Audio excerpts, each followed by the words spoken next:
Kung papaayusin mo to, papalagyan ng inch-inch, ay abay madali lang. Hi! Ako nga pala si Bulbul ng buhay mo. O kaya naman si Dre na lang. O ayan o, kailangan pang centimeter. Mga 12 at saka 15 centimeter. Ito rin mga papaputi niya to. Maganda kaya? Sige, mamaya ko na lang tignan. O ito o, isa pa to. 1, 3, 6, 7. Ay, sandali lang. Si Kimchi. Sino kayang tinitignan niya? Hoy, Kimchi ha? Pang seryoso.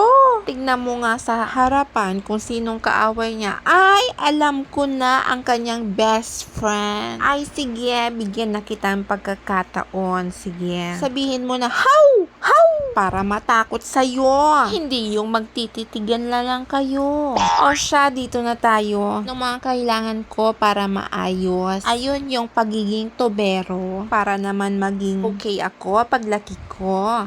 Maging tubero na lang kaya ako. Okay naman yun eh. Mag-aayos ng yung mga tumutulo. Gawin ko agad yan.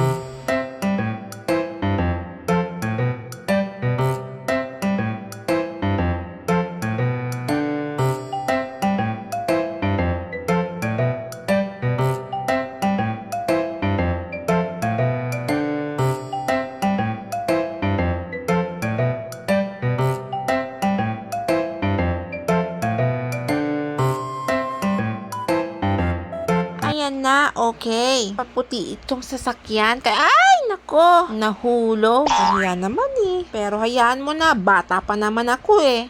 1, 3, 6, 7, 8, 9, 10.